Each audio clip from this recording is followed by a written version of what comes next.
Hi guys, ഇതിന്റെ അടുത്തുള്ള ഈ 3 ഇൻഗ്രീഡിയൻസ് കണ്ടപ്പോൾ നമ്മൾ ഇന്ന് എന്താ ഉണ്ടാക്കാൻ പോണെന്ന് നിങ്ങൾക്ക് മനസ്സിലായി കാണും. Yes, we are making viral bun maska. അതിനായിട്ട് നമുക്ക് ഒരു ചെറിയ ക്യാൻ കണ്ടൻസ്ഡ് മിൽക്ക് വേണം. എന്നിട്ട് ആദ്യം നമ്മളന്ന് പൊട്ടിച്ചെടുക്കട്ടോ. നമ്മളെ പെപ്സിന്റെ സെവനപ്പിന്റെ ക്യാൻ പൊട്ടിച്ചാൽ നമുക്ക് ഇത് പൊട്ടിച്ചാൽ കഴിയില്ല. അത് പൊട്ടിക്കണേ ഭയങ്കര പാടാണ്. അത് എപ്പോൾ പൊട്ടിക്കാൻ നോക്കിയാലും റെഡി ആവില്ല.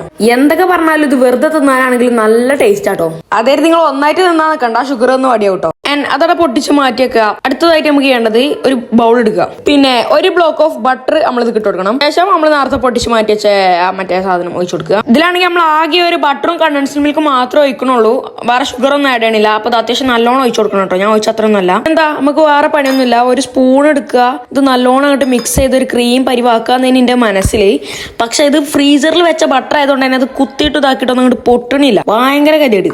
ഈ സ്പൂൺ കൊണ്ട് ഇങ്ങനെ നെക്കി ആക്കായിട്ട് ഞാൻ പിന്നെ ഒരു കത്തിയൊക്കെ എടുത്താണ്ട് ആ സ്പൂൺ കൊണ്ട് ഇങ്ങനെ അടിച്ചടിച്ച് പൊട്ടിച്ചാൽ വിചാരിച്ചു. എന്താ ചെയ്യാ, ഇതിന്റെ തീരെ നിങ്ങൾക്ക് അറിയില്ല. ഇത് ചൂടാക്കിയ ഒരു കൂട്ടോ. പിന്നെ എന്റെ അമ്മ വന്ന് നിങ്ങൾക്ക് പറഞ്ഞു തന്നുകൊണ്ട് പിന്നെ അത് ചൂടാക്കി റെഡിയാക്കണേ. അടുത്തായിട്ട് നമ്മൾ മാറ്റി വെച്ച് നമ്മളെ ബണ്ണ് എടുക്കുക, അതങ്ങോട്ട് പൊളിച്ചെടുക്കുക കേട്ടോ.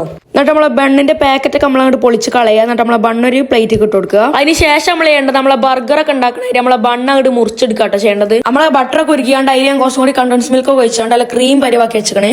അതിന് നമ്മൾ ഈ മുറിച്ച് മാറ്റി വെച്ച ബണ്ണിക്ക് നല്ലോണം അങ്ങോട്ട് തേച്ച് അങ്ങോട്ട് പെരത്തിയാണ് കൊടുക്കുക കേട്ടോ. പിന്നെ ഡയബറ്റീസ് രോഗികളുണ്ടെങ്കിൽ ബട്ടർ കൂട്ടിയും കണ്ടൻസ് മിൽക്ക് കുറച്ച് കാണ്ട് യൂസ് ചെയ്യും. തേച്ച് വെച്ചതിന് ശേഷം അതുപോലെ ഒലിക്കുകയാണെന്നുണ്ടെങ്കിലും നിങ്ങൾ നമ്മളെ ബണ്ണിന്റെ സൈഡിൽ കൂടെ എല്ലാവരും കാട്ടുന്ന പോലെ ഇങ്ങനെ തേച്ച് കൊടുക്കണം. ഇതെന്തിനാന്ന് എനിക്കറിയില്ല, പക്ഷെ ഞാൻ തേച്ച് കൊടുത്തുകിട്ടാ. പിന്നെ നമ്മളെ ട്രെൻഡ് എന്ന് പറയുന്നത് ഇറാനി ചായയും ബൺമസ്കയാണ്. പക്ഷെ ഇറാനി ചായ ഉണ്ടാക്കാൻ എത്ര ആണില്ലാത്തതുകൊണ്ട് ഞാൻ നല്ലൊരു ചായ ഉണ്ടാക്കി എടുത്തിട്ടുണ്ട് ഇവിടെ. ഇറാനി ചായ ഉണ്ടാക്കണമെന്നുണ്ടെങ്കിൽ നമ്മൾ ചായ ദമ്മിട്ടിട്ട് അതിലേക്ക് പിന്നെ കണ്ടൻസ് മിൽക്ക് ഒഴിച്ച പാൽ ഒഴിക്കുക ചെയ്യല്. പക്ഷെ ഞാൻ അങ്ങനെയൊന്നും ചെയ്യണില്ല. ഞാൻ സാധാരണ ചായ ഉണ്ടാക്കിയിട്ട് ബൺമസ്കയും കൂട്ടിയിട്ട് നല്ലോണം ഇട്ട് കഴിക്കട്ടെ ചെയ്യണത്. ഒരു മസ്റ്റ് ട്രൈ ആയിട്ടാണ്. എല്ലാവരും ട്രൈ ചെയ്തൊക്കെ ബൈ.